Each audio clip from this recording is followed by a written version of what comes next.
Hello and welcome back to the discussions on current electricity. Today we are going to discuss the equivalent resistance in series. In the last class we have discussed what do we mean by series connection when the components of a circuit are connected one after another. Okay, so now here this is our basic circuit for equivalent resistance. What we are going to find out, so we have three resistances connected one after another. This sort of connection is called series connection, and we want to find out the actual resistance using these three resistors, that is called equivalent resistance, such that the current and the voltage in the circuit remains unchanged. What is the equivalent of these three resistances so that the current and the voltage remains unchanged? We want to find it out. To find out the equivalent resistance, we use the Ohm's law in each and every step and few conservation laws also.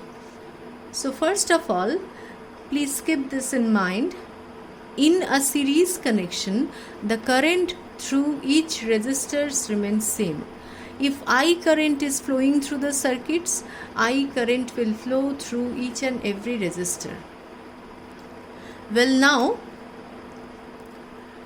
one more point. Battery is supplying voltage V, and this V voltage, that is this energy supplied per unit charge, is used up in three different parts. First of all, to overcome the resistance R1, there is a drop due to overcome the resistance R1. This drop is called V1, is been termed as V1, and the second drop is here due to R2, it's V2, and the third drop is here V3. So energy that has been supplied by the battery is used up as work done to overcome these three resistors, and we will apply the law of conservation of energy. That is, no energy has been created or destroyed. Whole of the energy has been converted to work done, and we can write from the conservation of energy. Mind it, you have to write the statement from conservation of energy. We can write V is equal to V1 plus V2 plus V3. So whatever energy it is supplying, fully utilized as work done to overcome the resistors. Now we will apply individually Ohm's law at individual resistors. So for the first one, we can say, as I current is flowing through R1, through each of the resistors I current is flowing. So we can say that V1 is equal to I R1, V2, this is our first equation, V2 is equal to I R2, V3 is equal to I R3. So this is our second set of equation. Now we have our equivalent circuit, this one.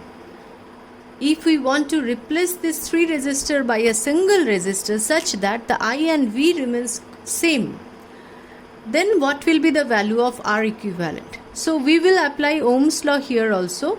For this R equivalent, we can write V is equal to I R equivalent, and we will, this is our third equation, we will replace V by I R equivalent and V1, V2, V3 by these three equations, and what we will get here is I R equivalent is equal to I R1 plus I R2 plus I R3. I will cancel out from both the sides, and what we get here is R equivalent is equal to R1 plus R2 plus R3, and this is the equivalent resistance when three resistors are connected in series. Like if you are connecting 1 ohm resistor, 2 ohm and 3 ohm in series, what will be the total resistance? 1 plus 2 plus 3, that is 6 ohm resistance. Okay, so this is how the series equivalent resistance is calculated. Now we will move on to the next part, that is calculation of equivalent resistance in parallel.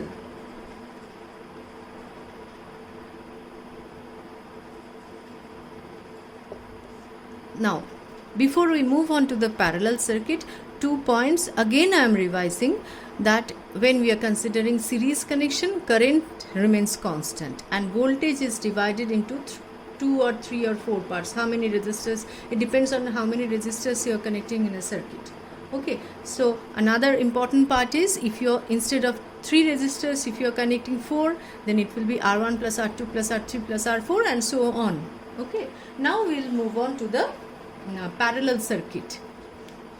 I am erasing this thing, and the parallel connection will be somewhat like this. We have our resistance R1 here, R2 here,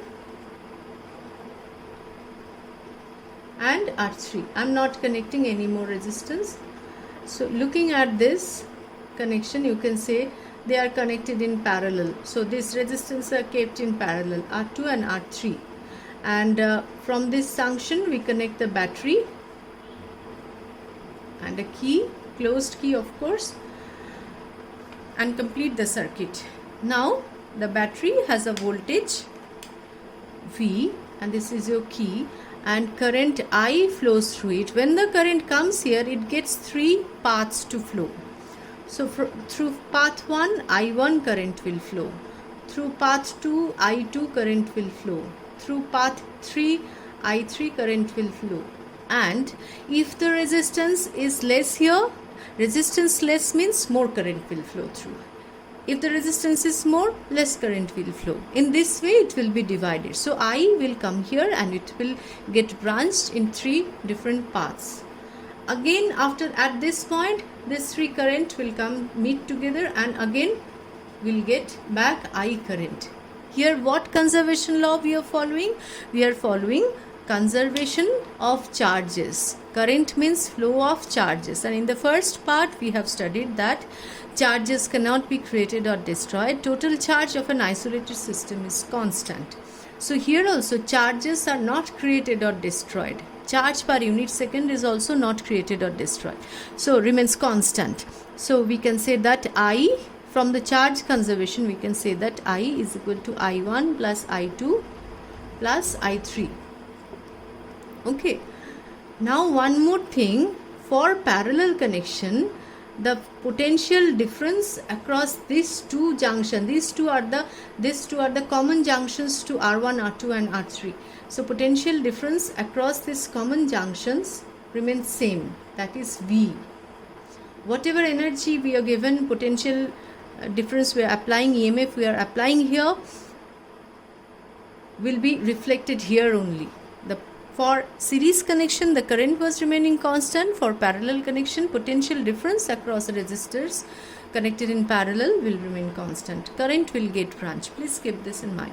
Now we will apply Ohm's law in all the 3 resistors. For the first one, we can write, I am writing it here. For the first one, V is equal to I1 R1, V is equal to I2 R2, V is equal to I3 R3, and equivalent resistance of these 3 resistors is R equivalent, is such that the current in the main circuit and the voltage applied remains same. So for the equivalent resistance, we can write that V is equal to I R equivalent. And what do we get from this? Is your first equation, this is your second set of equation, and this is the third equation. From these 3 equations, what do we get? Here we will replace I as V by RQ is equal to I, and we will write V by R equivalent. For I1, what we will write? I1 is equal to V by R1. For I2, V by R2. For I3, V by R3. So cancelling V from this numerator, we are left with 1 by R equivalent is equal to 1 by R1 plus 1 by R2 plus 1 by R3. If you are connecting n number of resistors, the equivalent resistance will be 1 by R1 plus 1 by R2 plus 1 by R3 plus 1 by R4 and so on. Okay. Now if you are connecting resistance 3 ohm and 6 ohm in parallel, what will be the equivalent resistance? 1 by R equivalent. Please be careful while writing the equation. 1 by R is equal to 1 by 3 plus 1 by 6. That is 6, and here 2 plus 1, and what do we get is equal to 3 by 6. Now students, and we can write this as 1 by 2. Now students make mistake here. 1 by R equivalent is 1 by 2. So what is the value of R equivalent? R equivalent is equal to 2. Add no units, no marks. So you have to write the unit here. R equivalent is equal to 2 ohm. Now if you look at this R equivalent among these two, 3 and 6 ohm, which one is the lowest? 3 ohm is the lowest. Now we get the equivalent of two resistance when connected in parallel. Equivalent of two resistance is lower than the lowest one. When you are connecting the two resistances in parallel, we get an equivalent resistance which is lower than the lowest one. And when you are connecting the resistances in series, you are getting an equivalent resistance which is higher than the highest one. If you connect these two in series, we will get a resistance of 9 ohm. 6 plus 3, 9. So 9 is greater than the 6 ohm even. So this is all about equivalent resistance and series and parallel. What are the points to be remembered? First of all, circuit diagram must be drawn properly. Circuit diagram must be drawn properly, like voltage, current, 3 currents here, R1, R2, R3 must be labeled properly. V must be shown here. And one more thing I have mentioned here but not written here, you have to write from where you are getting this equation. From charge conservation. And what are the steps? You have to write this equation, these 3 equations, this one, and finally the final answer you have to write. So please practice all these proofs at home. Tomorrow we'll come back again with some numericals based on this equivalent resistance. Thank you so much.